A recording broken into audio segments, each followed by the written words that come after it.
Hey there, welcome to this thrilling recap of the manhwa, titled Release That Witch. Our story follows a brilliant engineer named Chun Yen, a man who had his hands in countless, intricate blueprints and designs. This was his life until one day, he finally collapsed from exhaustion, overwhelmed by a massive order from a mysterious organization. Then, to his utter surprise, he was reborn into the body of a real, actual prince. In this brand new world, actual witches truly existed. They possessed simply unimaginable powers and abilities. And for this exact reason, they were viewed as embodiments of pure evil. His first plan is to, using his engineer's technical intuition and newfound powers, to advance in this incredibly primitive society. But let's rewind and start from the very beginning. Our tale kicks off right at Chun Yen's moment of rebirth, when he felt someone calling out to him, "Your Highness, please wake up." The young man instinctively turned away, but the insistent sounds reaching him did not fade away, but quite the opposite. They grew even louder. Then he suddenly felt someone gently tugging at his sleeve, saying, "Your Highness." My Prince Chun Yen finally opened his eyes. His familiar surroundings were entirely gone. His old workbench had vanished. His familiar walls had disappeared, the ones covered in all his notes. In their place, a strange landscape lay before him.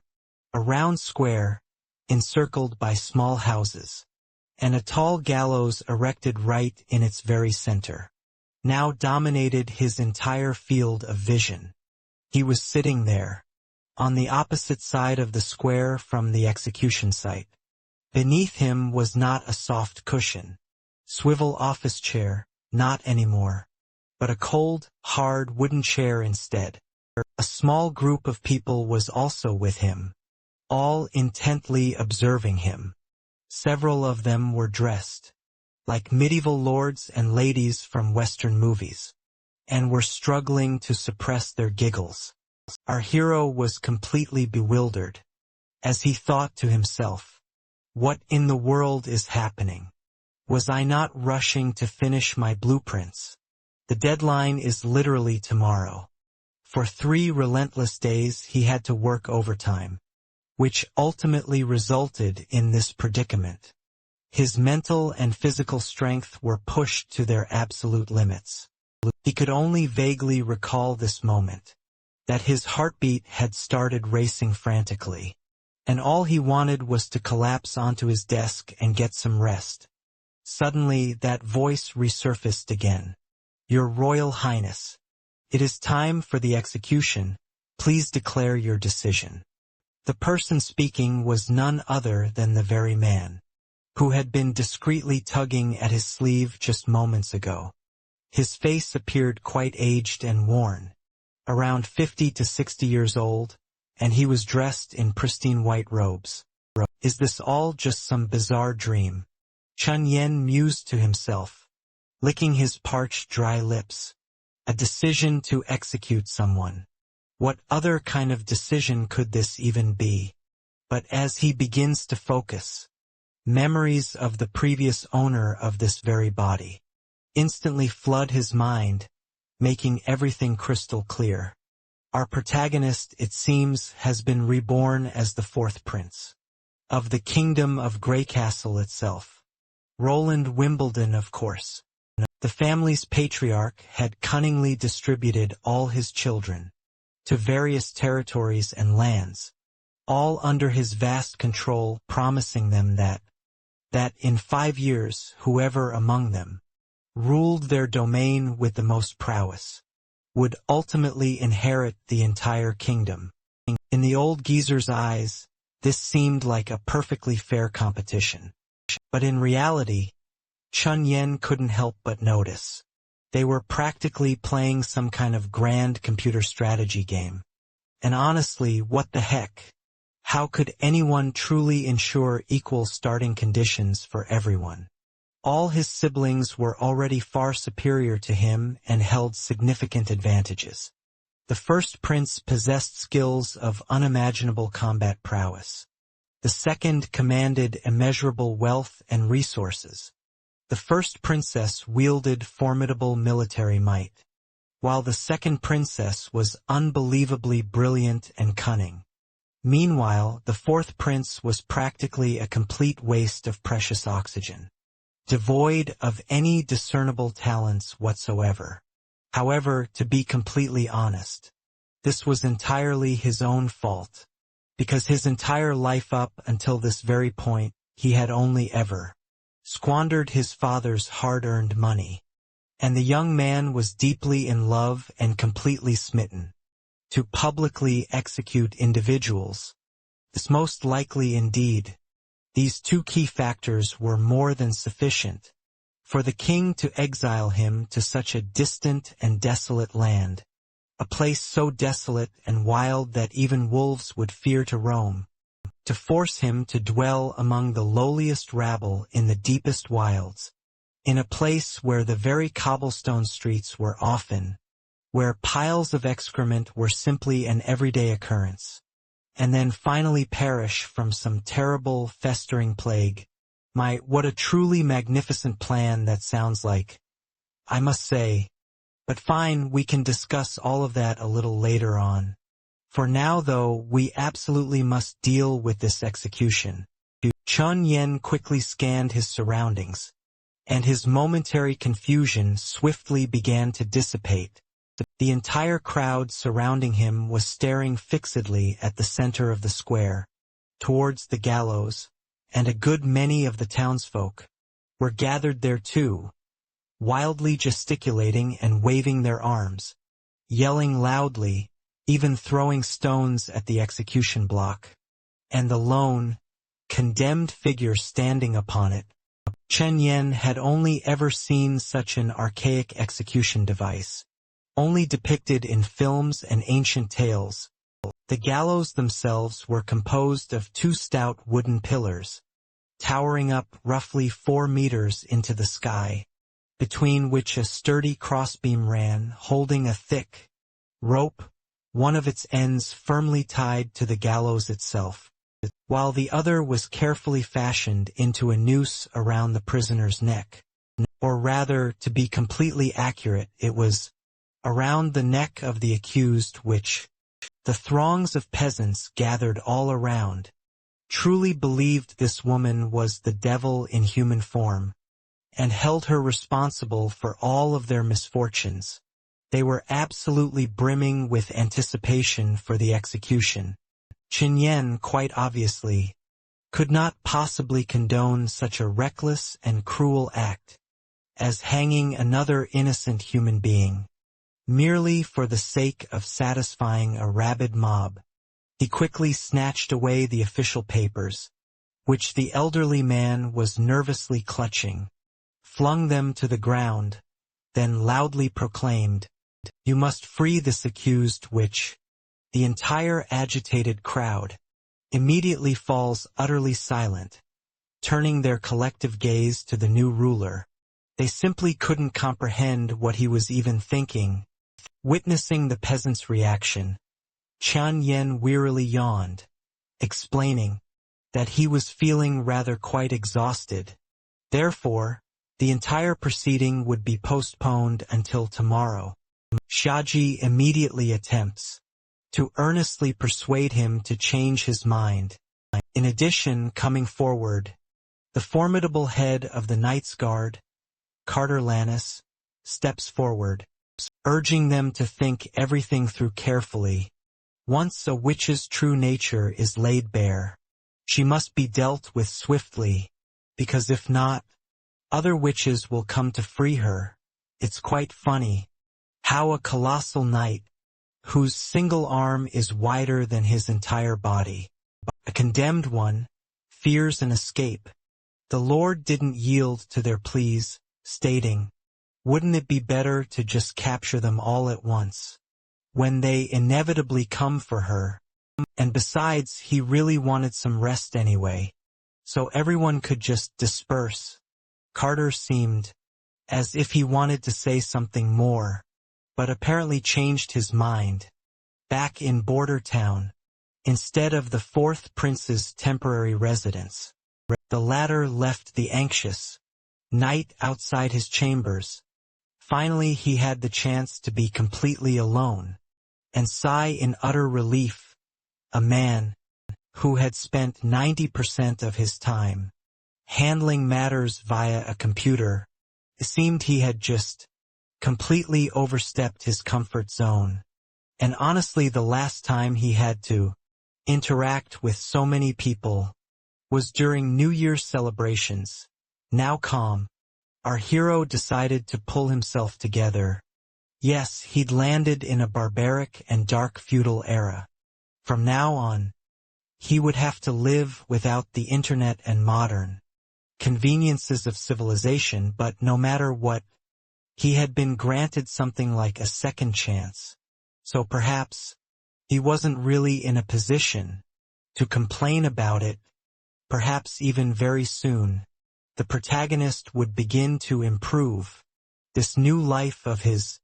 But his primary task was to act like a confident fourth prince so convincingly that other people wouldn't notice anything amiss in his behavior and wouldn't consider him to be possessed by the devil himself.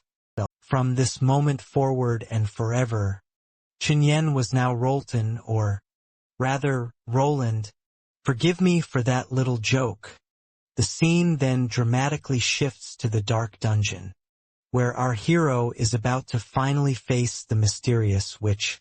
This dungeon, however, was quite small, a truly desolate and barren place, unable to hold too many prisoners within its cold grasp.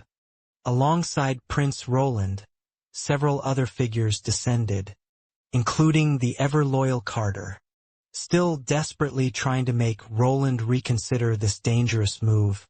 But our hero simply brushed him off with a playful joke, light-heartedly teasing the esteemed head of the knights, who seemed so utterly terrified of this young woman.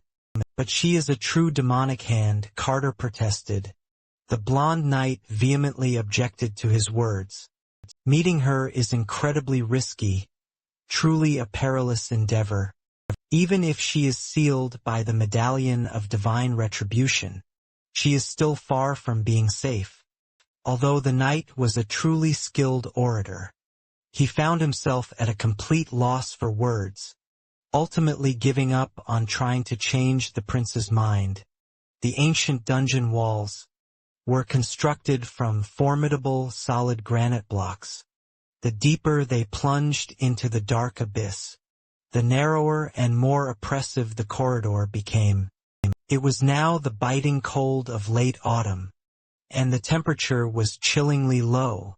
Yet the young woman wore only coarse, tattered rags, which barely even covered her frail body. Then, under the flickering torchlight, figures suddenly appeared, causing the captive woman to slowly rise. A mesmerizing pair of pale blue eyes, like a tranquil lake just before a mighty storm, fixed their gaze upon the prince. On the witch's face, there was not a trace of fear. No hint of anger or hatred was visible either. Roland then calmly asked her to step closer, but the knight Carter immediately intervened, strictly forbidding her from coming anywhere near him. With a reassuring pat on Carter's shoulder, our hero Roland calmly explained that he really didn't need to be so incredibly nervous. Stepping closer to the mysterious witch, he gently inquired about her name, but the blonde knight Carter wouldn't calm down, shouting that the sorceress used her dark charms and magic to murder countless people in the northern slope mines. She is a true monster, one that cannot even be purified by fire.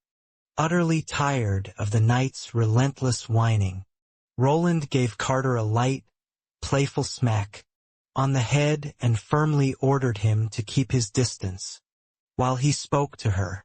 Ultimately then, Roland eagerly asked the young woman precisely what had transpired during that terrifying mine collapse.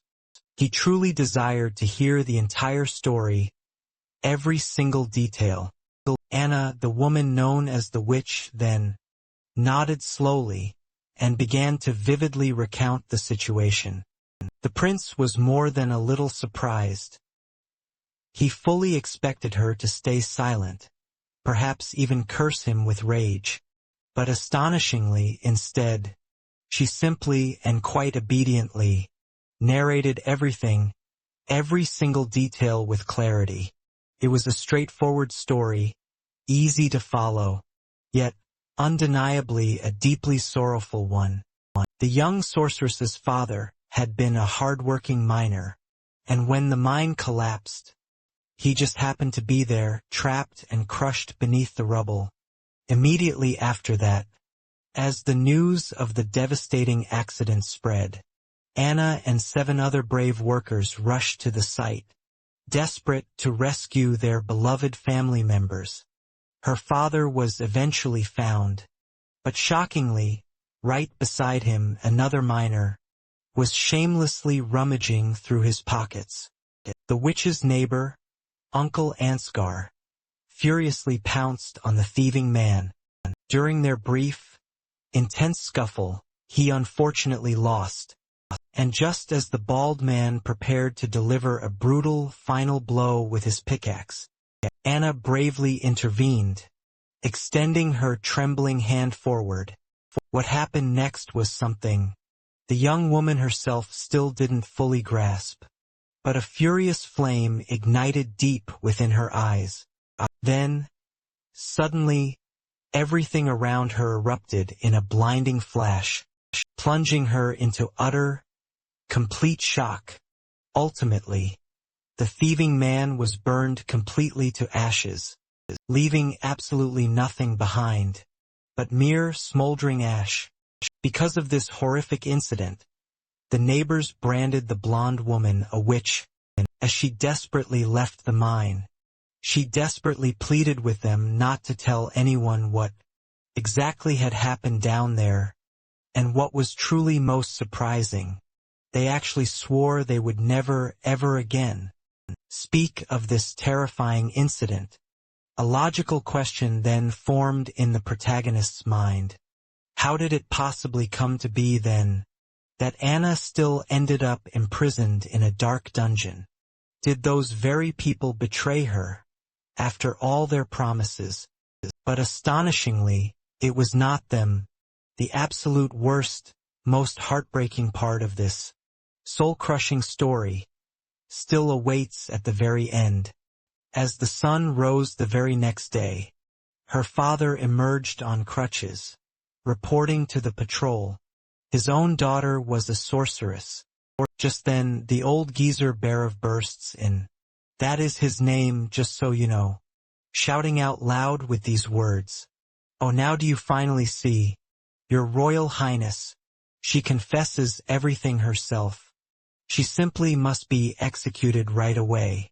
But Roland, however, yearned to witness the witch's power in all its glory. The lady was absolutely stunned that someone truly and seriously wished for her to unleash her immense power. Standing right before the sturdy bars, an arm's reach from the prisoner, the hero firmly reiterated his words. But Anna found she had no way to cast any spell due to her divine punishment medallion, showing absolutely no fear at all. Calmly gazing into the prince's eyes, as if completely unafraid of death, maybe even truly wishing for it, the girl boldly challenged. You would not dare remove this medallion from me, would you, Your Highness, because your curiosity might just lead you to an early grave as well. In response, he swiftly reached his hand through the cell bars, firmly grasping the thick chain. Startled by the sudden motion, the girl leaned slightly forward. The chain snapped apart in an instant, then clattered onto the cold dungeon floor. This startled even Anna herself. The prince then tossed the medallion aside, commanding her to demonstrate exactly what she could truly do, as it would be quite unpleasant to discover that she possessed absolutely no power at all, and was merely pretending to be a true witch, actually just being some clever alchemist. Suddenly, a crackling sound echoed, eerily similar to the sound of rapidly boiling water. Thanks to the sudden, sharp rise in temperature, moisture on the cold stone floor instantly began to evaporate. In just a short while, the cell became incredibly bright, as if it were the middle of a clear day. And all of this was accompanied by the Lord's retinue's terrified screams. As the powerful witch moved forward, the surrounding flames obediently followed, forcing Roland himself to quickly retreat. The heated air bit sharply at their skin, bringing forth such immense pain. This girl, she is the very essence of fire. Now it is strikingly clear why they intended to hang her, rather than consign her to the flames all this time. One side of Prince Roland's body was facing the searing heat of the flames, while the other side felt a creeping icy cold.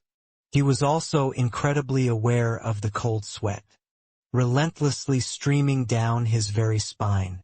Above them, the sturdy iron bars began to visibly melt. This astonishingly meant they were superheated to 1,500 degrees Celsius. Everyone standing nearby swiftly retreated towards the very wall, seeking to distance themselves from the scorching cage.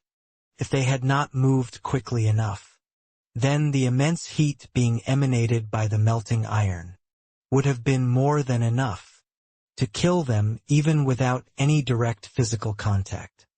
Roland was utterly captivated by the witch's astonishing power. All of this truly surpassed the wildest reaches of his imagination. One of the two men surrounding the Lord suddenly cried out, "Do not dare to come any closer, you cursed wretched spawn." By that moment, Ajara's prisoner robe had indeed caught fire. The tattered garment of her captivity. Now certain parts of her body were hidden by the engulfing flames, completely consuming absolutely everything in its path. It is truly unknown how long this continued on, but remarkably soon enough the fire completely vanished. The torches upon the wall quietly continued their smoldering, as though absolutely nothing had just occurred. However, the incinerated clothing, the oppressive hot air, and the utterly molten prison bars, they appeared as though they had been scorched by the devil's own minions. This shocking reality was absolutely no illusion at all. A truly brilliant idea sparked within the former engineer's mind. This kind of immense power simply cannot be wasted. It can be harnessed for the production of absolutely anything, sparking an industrial revolution for them all. Eventually, the young lady actually spoke. "Well now, Your Royal Highness, have you fully satisfied your burning curiosity? Will you now finally finish me off, just as you planned to do before?" Calmly continuing to gaze with her eyes, blue as the deepest sea. Eyes, however, Prince Roland utterly surprises everyone present, especially stunning the powerful witch herself. Stepping boldly forward and gently draping over her his own fine coat, he then calmly says, "No, my dear Lady Anna, I've got huge plans in store for you, my friend." And drawing on her past life's forbidden knowledge, she boldly proclaims that she is, in essence, a living, breathing, perpetual motion machine, capable of generating an immense, untamed power, seemingly from thin air itself. The power of evil, seriously, this is wild. The hero couldn't help but smirk, thinking to himself that the people of this world truly don't grasp the true, raw nature of this incredible force. This is so incredibly astounding. It has the power to reshape the entire universe. But of course, before all that, They first need to swiftly deal with this pesky border town. It's going to take a long time to truly change the deep-seated attitudes towards witches, and it's perfectly clear that not everyone fully shares the Lord's audacious plans right now. Bhairav screams, his voice full of warning, reminding them of the sorceress's terrifying power to wipe anything from the face of the earth. Anyone with just a single, effortless flick of her hand. What's more, to make things even worse, hiring her could undoubtedly draw the unwanted attention of the Witch Union, who would be lurking, constantly watching their every move, ready to destroy them at any convenient opportunity. And this entire affair is a direct, audacious step against the sacred church. But Roland simply shrugs off the old man's deep-seated fears, tasking him instead to prepare a copy of an employment contract. Bhairav doesn't immediately grasp the meaning of this request, what Roland is even talking about, and the Lord, as he turns to leave, casually adds that Bhairav shouldn't even dare to pretend he's a fool, considering he's the Lord's chief and most trusted assistant. He absolutely must already know that Lady Anna will be officially hired into service, and he needs to quickly assign someone to expertly organize a suitable place for her to live. Just a little while later, in the castle's bustling management office, the old man reports that he has taken care of absolutely everything, precisely in accordance with the Lord's strict instructions, in a cunning move to completely prevent any interference from the powerful Holy Church and the insidious Witch Union. Roland himself gave the direct order to find a girl with a similar build and replace her, putting her on the gallows instead of Anna. And everyone who had been present in the dungeon received a hefty bribe of 20 shining gold royals for their silence. This silence, it was a massive stroke of luck for them all. But it's highly doubtful this will keep the secret from getting out. And you know what, it really didn't even matter one bit. Because our hero, deep down, he truly wished for this. He wanted everyone to discover the full truth about everything. But absolutely, definitely not at this very moment in time. Sooner or later, the church and all those idiotic fools who keep spreading these old superstitions and such a massive waste.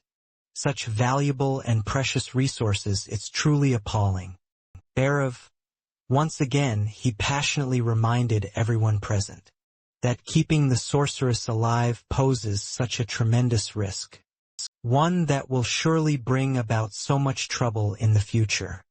The Lord immediately ordered him not to ever doubt his crucial decisions, and firmly in his personal opinion on the matter. Witches are absolutely not any kind of demons or terrifying monsters. The assistant tried to object to him once more, but he just couldn't, only for our guy to promptly interrupt him right then and there, curiously asking him how exactly he truly felt and believed. If the border city was actually a truly good place for anyone to live. The bald assistant couldn't quite grasp what was happening, how this particular question connected to the pressing issue at hand. However, after a short moment, he honestly replied, absolutely not a chance. Roland then proceeded to calmly explain his grand strategy. The truth is, my dear assistant, it's really quite simple. This city is terribly vulnerable, and without immense fortune and power, like that of the second brother or overwhelming military might. Like the formidable strength of the third sister, we are so weak. What is the probability of his victory in this fierce battle for the throne? It is practically, truly, almost zero, a mere statistical impossibility. That's precisely the absolute, undeniable truth of our situation. The Lord finished his frustrated declaration, his voice filled with passion. The assistant opened his mouth, prepared to voice his dissent. But he wisely remained completely silent after Roland had firmly declared, That is precisely why we absolutely must change our current tactics. True victory can only ever be truly achieved, my dear friend, only if we dare to explore an entirely different, uncharted path. The bald assistant was truly impressed by his leader's sheer determination, and at the Lord's command, he swiftly departed to fetch Lady Anna. Lady Anna, meanwhile, was enjoying a moment in the spacious bathroom, where her devoted servants were carefully preparing her for the day. For her meeting with the Lord, they also prepared a special working outfit. And as soon as she looked perfectly sweet, charming, and utterly neat, she was then respectfully escorted directly to his waiting presence. Now we shift our focus to a solitary little house within the garden grounds, which is conveniently nestled in the most private part of the back of the grand fortress's sprawling, expansive inner courtyard. This hastily prepared, makeshift structure, now fully equipped, will be used as the perfect practice space for our young magic user, for the young girl to hone her incredible burgeoning magical powers. Roland, purely from an aesthetic standpoint, genuinely liked the place.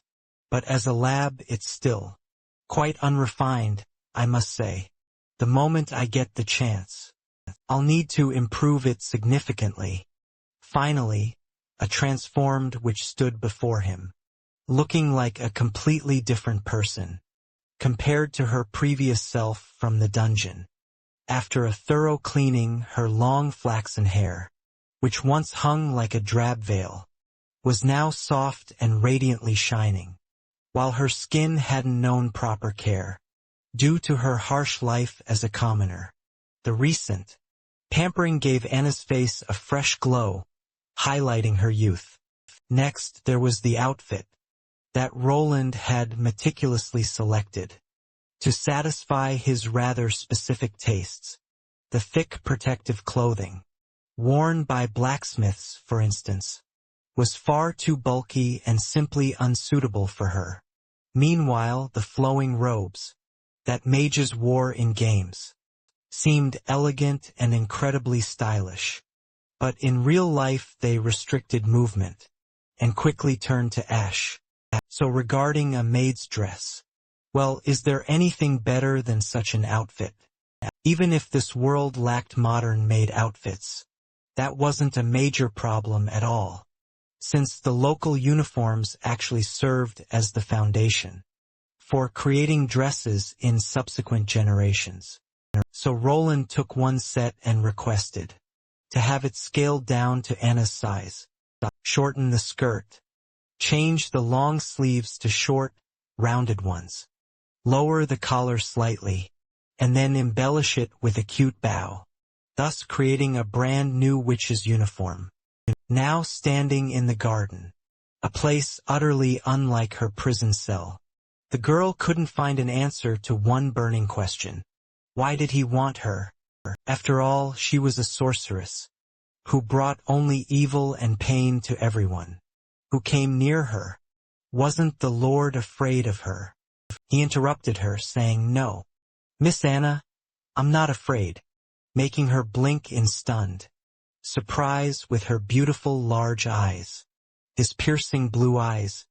Roland continued to explain, "Most people across this world tragically hold a misconception, believing a witch's powers are of the devil, incredibly evil and so much more.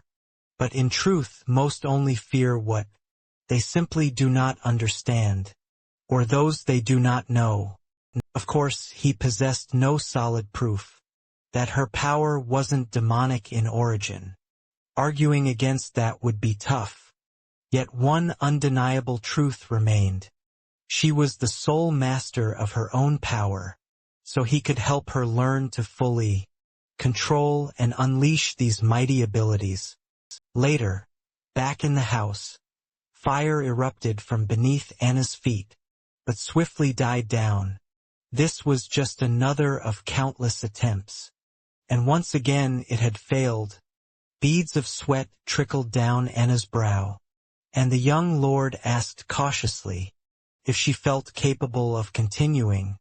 Without a word, barely recovering from the last attempt, the witch began anew, as the flames, roaring up from her feet, swept wildly toward the ceiling. Fire control wasn't as simple a task as our brave young lord had initially assumed. The sorceress carefully moved her hand, trying to guide the wild flames to her fingertips. But suddenly, the fire trembled violently, engulfing her entire outfit. When she finally pulled back her power, her practice robe was utterly ruined.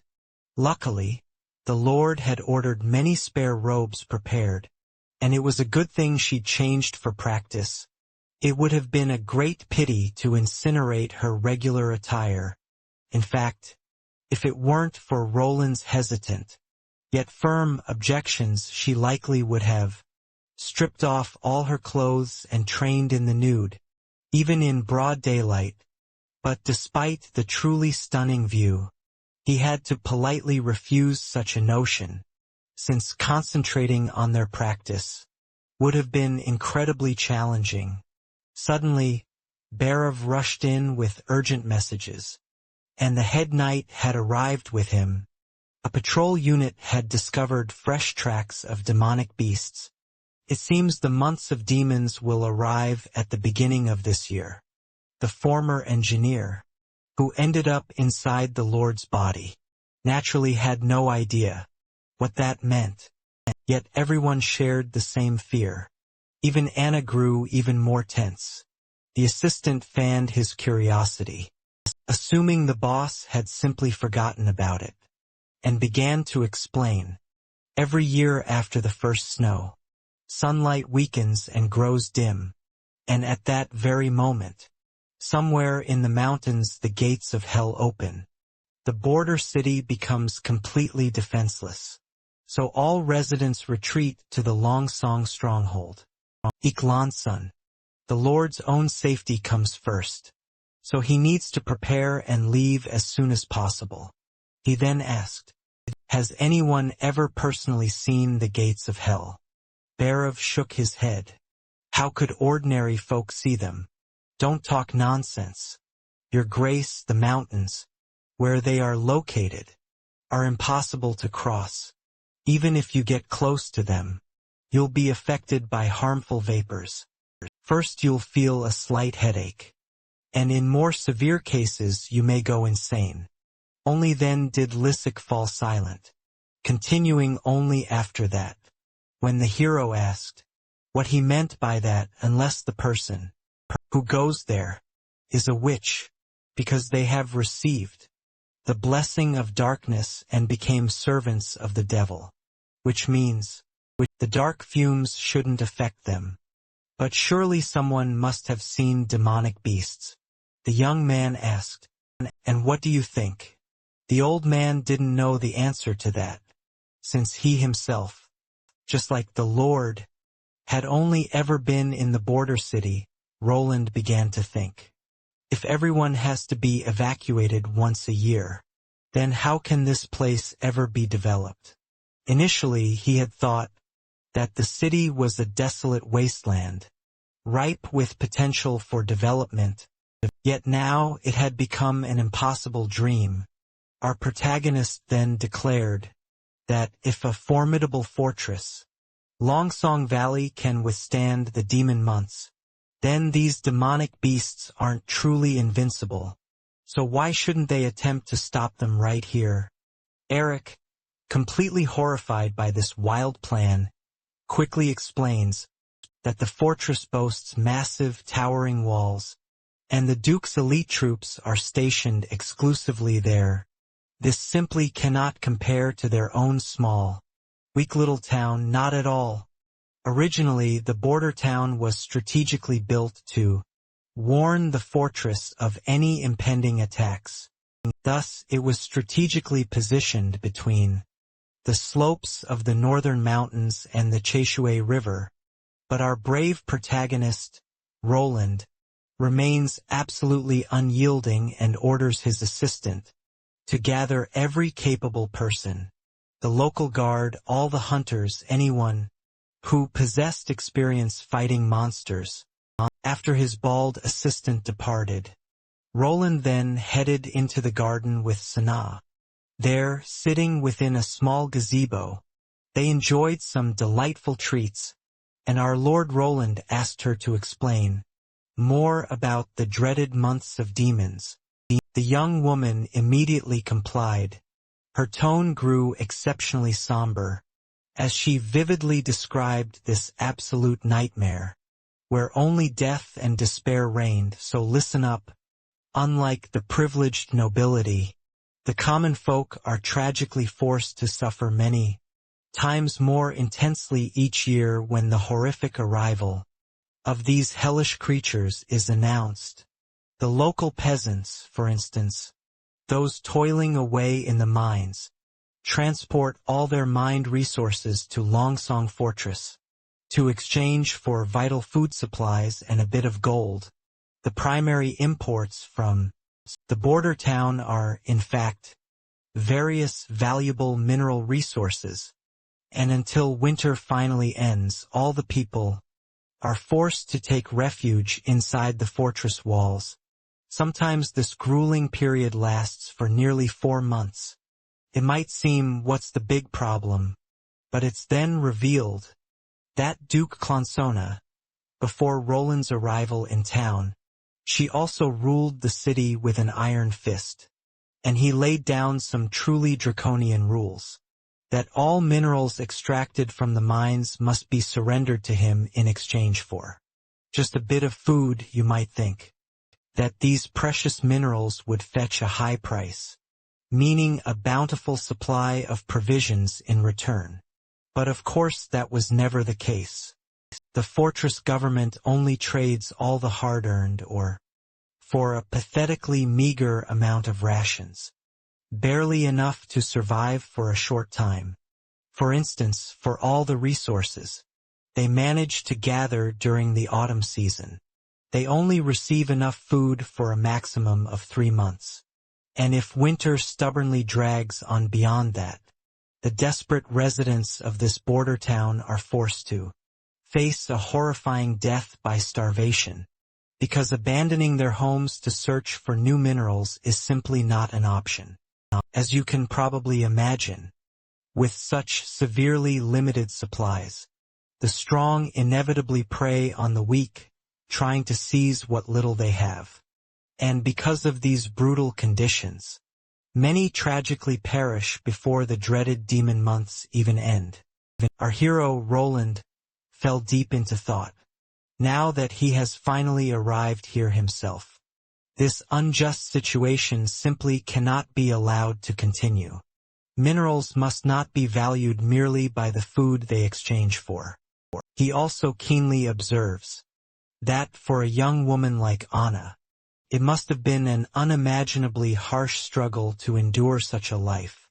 She tearfully responds that her beloved father always protected her.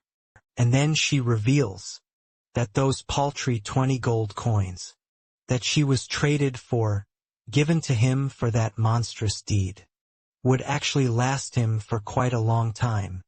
So in principle, the witch understands his desperate choice. He simply wished to continue his existence, since his injury means he can no longer perform any labor. Suddenly, Roland slams his fist down onto the table with a thunderous crash. Her heartbreaking story had profoundly moved him to his core, and he resolutely vows that from this day forward, no one will perish during the dreaded demon months again. Meanwhile, let's switch scenes to a busy office. Bars, ever efficient, had worked with impressive speed, locating 2 crucial local individuals, 2 seasoned guards and 1 skilled hunter. These 2 individuals right here are none other than the captains of the border town's patrol squads. They bear the heavy responsibility for maintaining the crucial signal fire in the watchtower and warning of any incoming danger. And as for this particular hunter, by his own mighty words, He bravely battled demons and personally lopped off one of their heads. One of the soldiers was absolutely trembling with nerves, unable to even speak a coherent word. He somehow managed to stammer out an explanation. The very first snow had fallen, and they had spotted movement from terrifying demonic beasts. Arik asked two of the men to explain in much more detail what these fearsome creations actually looked like, and more importantly, if there was any way to actually kill them. Another guard was clearly distraught as well, but at least he spoke without a stutter. He replied with a firm yes, of course they can. These monstrous creatures resemble your everyday forest animals, but the noxious fumes have made them much stronger and incredibly fiercer. However, even these fumes did not grant them immortality. And every year at the end of the dreaded demon months, Long Song Fortress dispatches its brave cavalry to clear out the territory. And right at this pivotal moment, a hunter boldly interjects into the conversation. Kneeling reverently before his lord, he boastfully proclaims with a grin that these beasts are not scary in the slightest. He himself managed to take down two of them at once. His voice was deep, rumbling and gravely hoarse, a towering man standing nearly 2 meters tall. Arik then clarified the hunter's name is Iron Fist. Rumor has it he's so immensely huge, because his lineage traces back to the ancient giants of the Majin clan. Majin, what's more. At this point, the man began explaining the universe's lore to Arik. All about the poisonous vapors, making animals become maniacal and utterly furious. You'll have a tough time dealing with such foes. So hunters classify them by their various terrifying species. The wolf subspecies, after inhaling the fumes, gains unbelievably heightened reflexes, and they also master even greater cunning. If you dare to try and kill them, it's best to prepare your cunning traps far in advance. The wild boar subspecies boasts an amazingly durable dark fur, and even a crossbow bolt from 50 meters will struggle to pierce its tough hide. Arik nodded solemnly. The strong become even stronger, and the fast become much faster, but at their core they remain mere animals. Iron Fist confirmed this truth. However, these are not even the most terrifying enemies we face. As the hunter dramatically finished his explanation up to this point, he had to swallow his saliva before continuing. The most terrifying creatures are hybrids of different species. They are truly embodiments of the devil. Only hell itself could have created such horrific monsters. He had only encountered one like that once. It not only had the body of a ferocious beast, but could also fly short distances, thanks to the wings on its back. The hybrid always knew where the blue-haired man was, and no matter how hard he tried to hide, the beast always found him. Moreover, the hellish creature wasn't hunting its prey. It was simply playing. At that moment, the hunter lifted his clothes, revealing a large scar, stretching from his abdomen to his chest. He was lucky to survive only because, after losing consciousness, he fell into a river. Roland came to the conclusion that this world was becoming more and more like fantasy. A solid wall could stop all ordinary mutated, demonic creatures. But what about the flying ones? Still, hybrids must be extremely rare, right? Carter confirmed. On average, about 2 to 3 appear each month. Little monsters, well then, if that's the case, the hero ultimately makes his final decision to stay in the border city for the winter. He announces it in the most dramatic way possible, slamming his hands on the table. The close advisors are left slack-jawed at such a decision, and the Knight Commander begs him to reconsider. Even a single boar-type demon can only be handled by elite troops, and the fortress has an enormous number of them. Without sturdy walls relying only on guards, they won't be able to defend against demonic beasts. And once casualties exceed 10%, everything will be over. In response, our guy proposes building a wall right between the foot of the northern mountain slope and the river. However, the blonde doesn't believe that something like that is even possible. Only 4 months remain until the demon invasion begins. But even if they had 4 whole years to prepare, they still wouldn't have been able to construct anything so massive on such a grand scale, even when Roland made concessions. If those walls weren't completed by the start of winter, he'd gladly retreat to Longsong Fortress immediately, because he had no intention of losing his life in this cursed land. The knight, dropping to one knee before him, declared with fervor, "My lord, I shall protect you with my very life." At this very moment we're transported to Grey Castle, the magnificent port of blue water, with an endless, shimmering surface of water. Princess Garcia Wimbledon once mentioned that the sea breeze had grown quite cold, a sure sign that winter was already drawing near. You could almost hear the regret in her voice, a profound sorrow. Just in case you've somehow forgotten, this magnificent young woman is the hero's very own sister. She turned to Knight Rain and inquired how quickly their notorious Black Sails fleet would be returning. He responded with absolute certainty and without hesitation. If all goes according to plan, that is, they'd arrive back in port within just 3 days. This particular journey marked their very last venture out to sea. So the one-eyed woman, ever hopeful, anticipated that they would pleasantly surprise her with their impressive haul. Now, let me quickly tell you a little more about this fascinating lady. Even 5 whole years ago, when she was just 18 years young, she initiated a daring plan, famously known as the Black Sails. So what was the essence of this plan? Well, she knew that her father favored her second oldest brother most dearly, and that this entire trial to choose an heir, based on who could best manage their city, was from the very start completely engineered to exclusively favor her brother. He was even granted command over the best lands. So Garcia, fully aware of this injustice, that her father would eventually hand the throne to her brother, began secretly preparing her own formidable fleet in advance.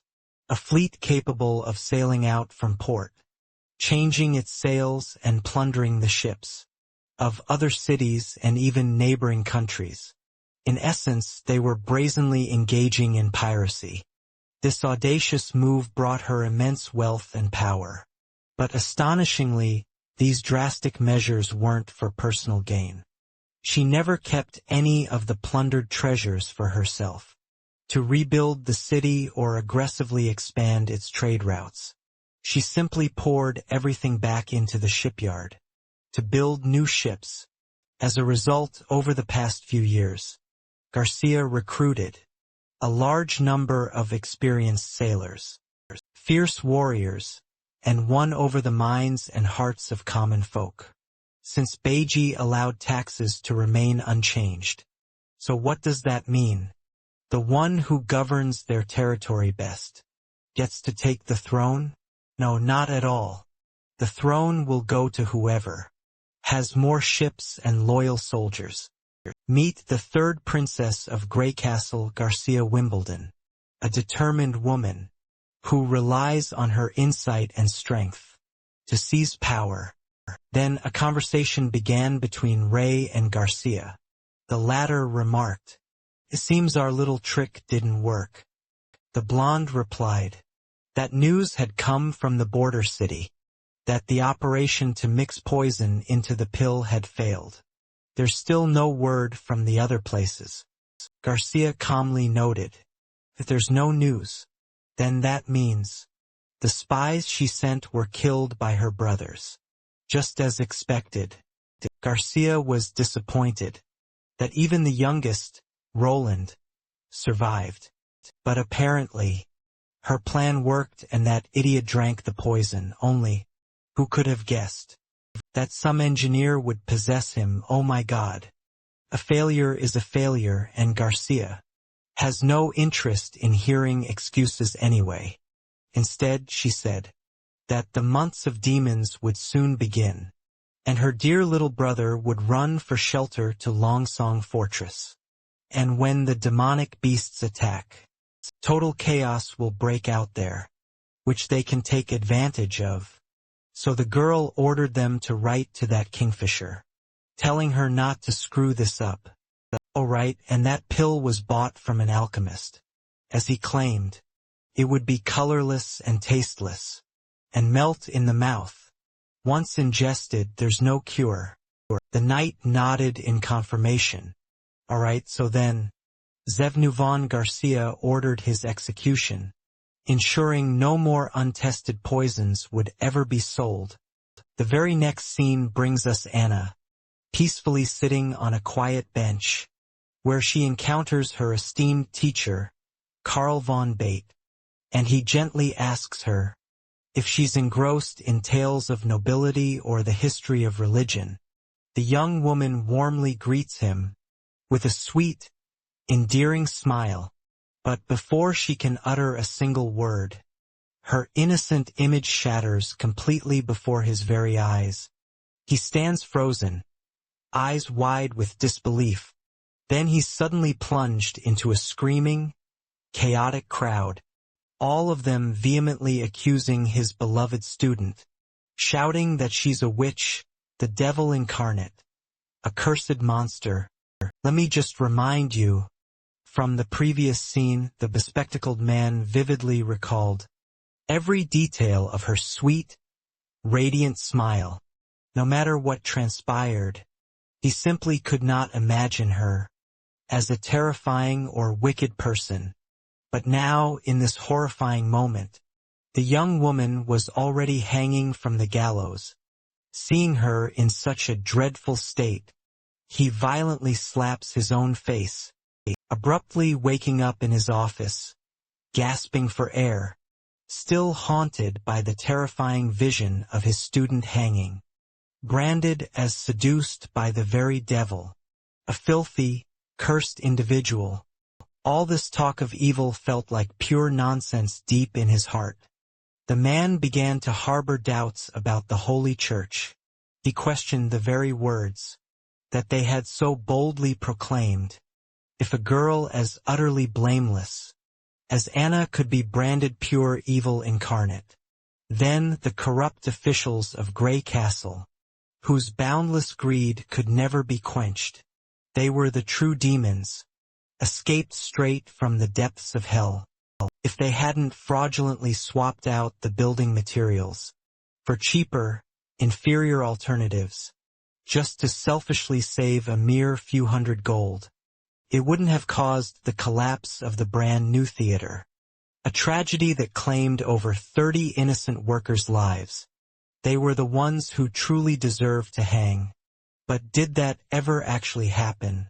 I think the answer for you is quite clear, for the judge shamelessly ruled that it was precisely the foreman of the stonemasons was deemed unfit for his duties. He was banished and the Builders' Guild was completely disbanded. And Karl, who knew the real truth of what happened, vanished from sight, leaving Grey Castle far behind him. He journeyed westwards into the unknown lands, eventually settling down in a bustling frontier town. Over time, he successfully established a college there, attracting a great many eager students to its halls. He had already grown accustomed to his new neighbors, and even managed to find some trustworthy new friends. But the heinous crimes committed by the officials from his previous place of residence were forever seared deeply into his very consciousness. And now, after the brutal execution of an innocent young woman, The man once again began to feel intensely, as if the world itself was mocking him. "O Lord, where are you now? Can you truly see clearly? What true evil really lurks within this very world?" The final straw for his fading patience arrived with Nana. She was one of his bright young students, who had just burst frantically through his front door, looking incredibly distressed and utterly distraught, and deeply worried about some strange occurrences that were now happening to her own body. With tears streaming down her face, the girl timidly asked if she would also end up meeting the same terrible fate, just like that other girl. And in this very instant the bespectacled man realized that yet another one of his students had tragically become a witch. As he walked pondering through the stone-paved city streets, he began to seriously reflect upon what actions he should take next, what to do moving forward. Initially, he had immersed himself in his work diligently, hoping to numb the immense pain he felt within, and to a certain considerable extent, he even used the innocent smiles of his many students to somehow mend and close that deep emotional wound. However, after one of his dear students was cruelly hanged, that emotional chasm not only failed to disappear, but instead grew much wider and even deeper. Ultimately, Carl firmly convinced himself deep down that he simply could not possibly allow the very same tragic fate to befall young Nana. It was time to stop closing his eyes in denial, to stop hiding away. Something had to be done immediately. Suddenly his attention was drawn by a commotion in the town square.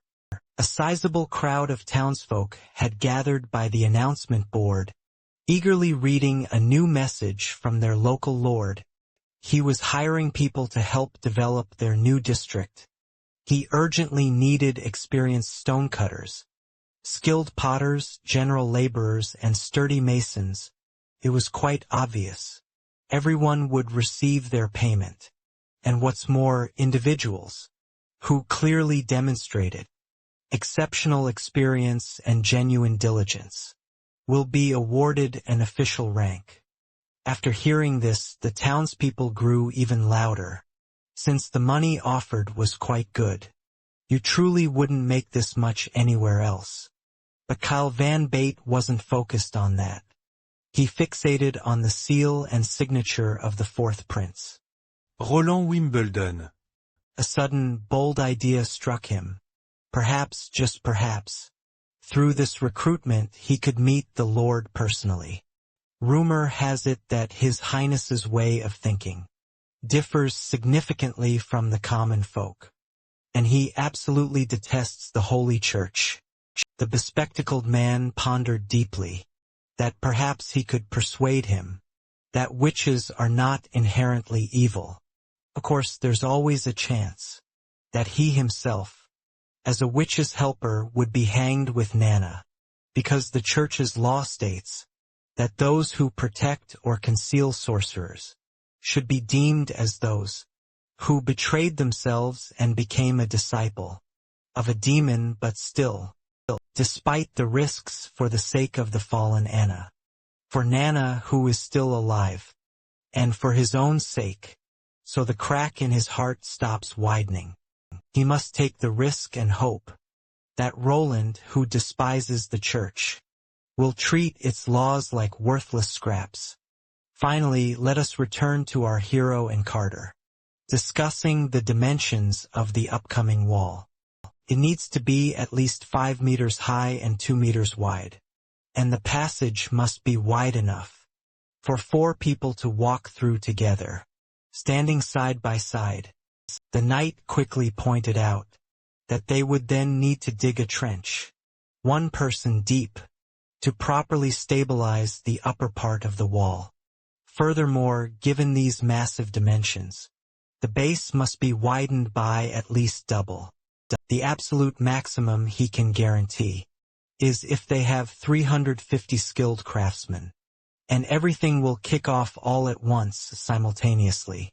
They need to complete this massive construction, but only by the next beginning of the months of demons, which means in a whole year from now.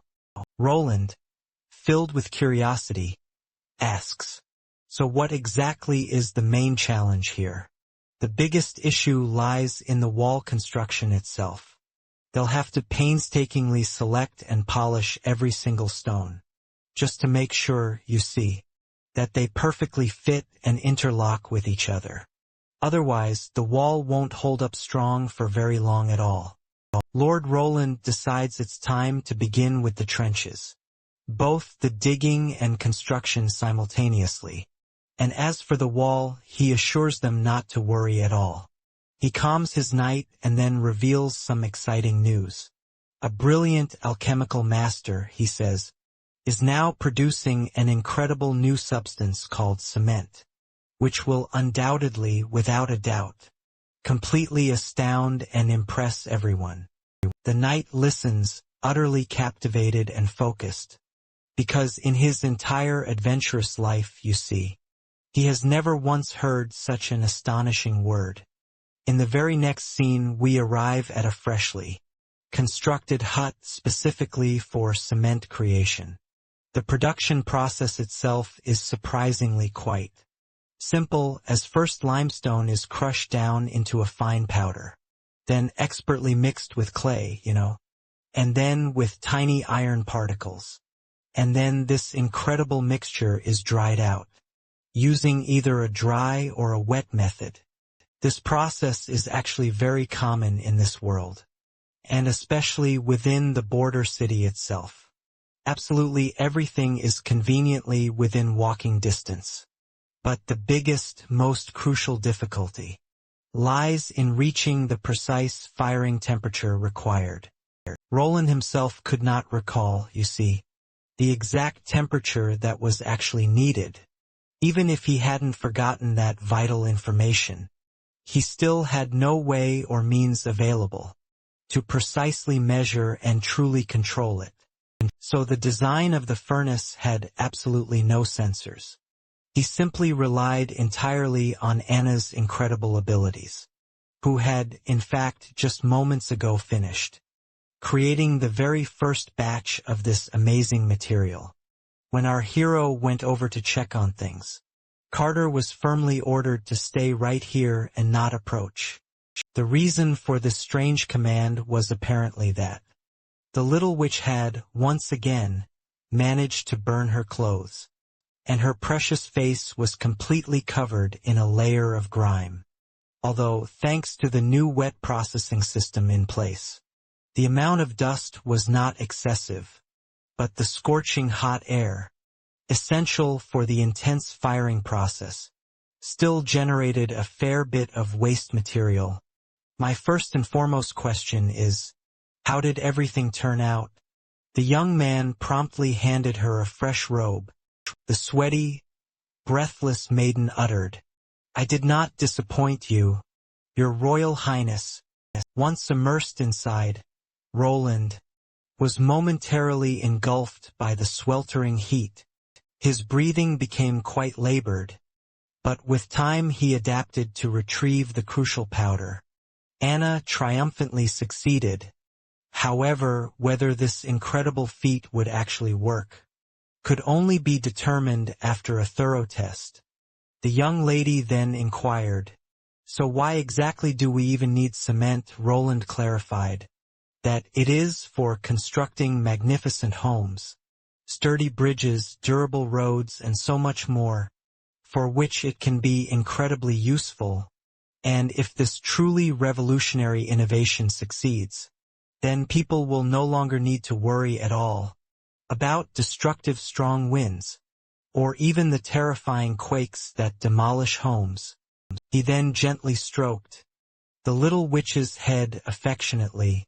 All of this will only become possible thanks to her and her extraordinary abilities.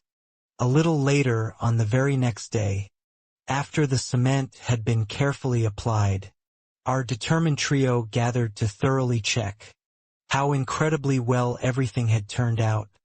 The astounding sight utterly surprised Anna and Carter.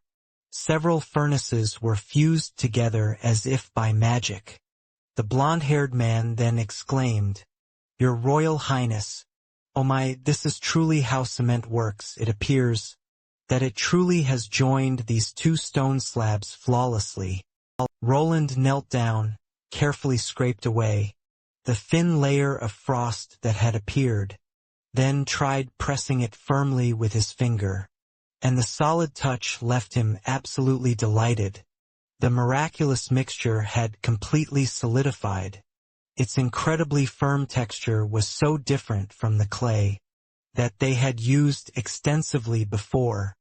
Carter then eagerly repeated Roland's actions, attempting to budge the furnaces relative to each other, but he ultimately achieved no success. The protagonist urged him not to overdo it, making sure he understood that he had a solid grasp on finding the perfect cement mixture to ensure their wall construction would stay right on schedule. Meanwhile, a stunned Carter absolutely roared with excitement. "Wow! This is just truly unbelievable. Just yesterday it flowed like a simple melted candle. But after a single night it became hard as a rock. With this amazing new material, the city wall construction will surge forward incredibly fast. And as long as they can gather enough stones, they could potentially build up their entire kingdom in an astonishingly short 5 years. But what real benefit does that truly offer?"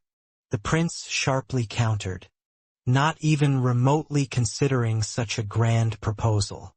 No matter how incredibly high a wall might be built, it still cannot truly defend against the enemies lurking within. He would much prefer to transform the old wooden houses of their border town into solid reinforced concrete structures so that his people would never again have to worry about the disasters that could make them completely homeless at any moment. After such a passionate speech, the hero decided for himself that, in the coming future, he would make everyone truly understand that witches are indeed the greatest power in the entire world. Soon enough, cement production was fully streamlined and flowing, and to ensure Anna had ample time to get some proper rest, the furnace was wisely used only 2 or 3 times each day, because after all, the truth is, it is incredibly easy to fall ill when stuck there for so long, and that is something that simply cannot be allowed. To achieve the absolute maximum output from every single firing process, they needed to extract even more raw materials. For this task, Roland once again commanded them to recruit more workers, until their numbers had fully doubled. In the future, as the scale of production dramatically increases, one which alone will no longer be enough. But at the very same time, they must never be treated like mere expendable materials. Alright, that is a challenging problem for them to tackle in the future. For now, even though the cement has been successfully extracted, and the trench for the wall's foundation has already begun to be laid out, it still won't be as simple as it seems to connect the northern slope to the Cheshue River. Will prove to be not so simple as they had initially thought. Carter wisely pointed out that it was thanks to the fact that the prince disregarded his high status and personally demonstrated precisely how to properly dig. The other workers ramped up their efforts significantly. Yet, despite their incredible dedication, that their zeal knew absolutely no bounds, what they managed to dig up looked more like a deep sewage trench than a proper foundation for a future wall. And there were further troubles because of our hero, since in his previous life he was a skilled mechanical engineer, and certainly not a builder. These are totally different fields of expertise, and he truly knew absolutely nothing about construction. What exact depth and width should the foundation be, for example? How do we even manage different section heights? How do we even measure everything accurately?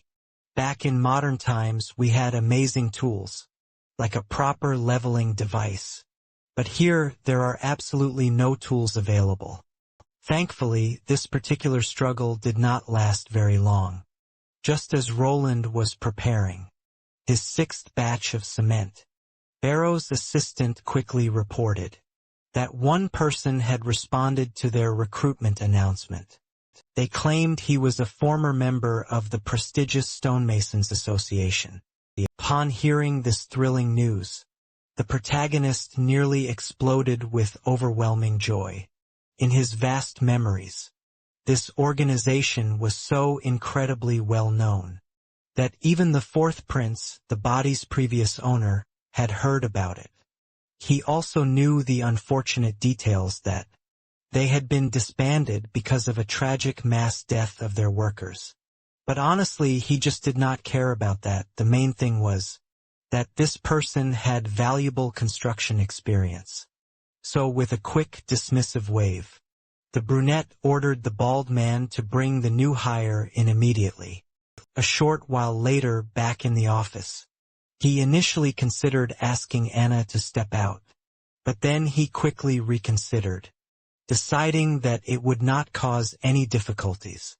Over 2,000 people reside within the border town, and many have already witnessed the witch's true face. Furthermore, her current appearance in her new, unusual dress and her previous demeanor, when she wholeheartedly wished for death, were vastly different from each other. In his astute opinion, even if someone did happen to see her, they definitely would not recognize her at all. Finally, the very person our hero had been so eager to meet was led in by the trusty Carter, and it turned out to be the already familiar Carl Van Byte.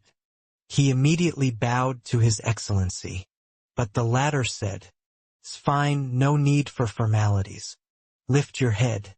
As the bespectacled man straightened up, he noticed the girl beside the prince. She looked so familiar it felt as if this were all a dream. Carl rubbed his eyes, then looked again, and finally, unable to hold back, he cried out, "Anna!" In Roland's and the blond man's minds, the same question arose. What the hell, how is this possible? The girl stared at her teacher, sensing potential danger. The Lord sharply ordered the knight not to let him leave. He immediately carried out the command, running to the door and blocking the only exit. And isn't this too strange a coincidence? A random mason that he had hired turned out to know a witch. Meanwhile, the man weakly collapsed to the floor, overwhelmed by emotion. It was hard for him to stay on his feet. He kept repeating, "Sorry, sorry. Thank God you're still alive. This is wonderful." His reaction allowed Roland to breathe easier. Apparently, the bespectacled man posed no threat. Meanwhile, the girl stood up, looking worried, but still hadn't said a word. After Carl Van Byte finally calmed down, he slowly got to his feet, then bowed once more, to show respect to His Grace, saying, "I'm terribly sorry, Your Highness. I completely forgot my manners." The hero asked him to calm down and simply answer a few questions. If he was a mason, then how did it happen that he was also a teacher? The man explained everything, saying that he had once been a member of the association, but after it disbanded, he had to move here and start educating children. Having told all this, On started to ponder, wondering intriguingly, why the king's fourth son had spared the witch's life, even if his intention was simply to keep her as one of his concubines. That is still far better than sending an innocent person to the gallows. In any case, the fact that Anna is still alive serves as strong proof that Roland does not fear the rumors circulating, claiming that witches are incarnations of the devil. This implies he might be persuaded to accept Nana as another concubine and then no one will be able to harm her. That wraps up this part for now. Will our hero truly accept another witch into his fold? You will find out in the very next thrilling installment. The release of that part depends entirely on your engagement. So if you truly enjoyed this title, please hit the like button and leave your comments. Thank you so much for watching. Goodbye for now.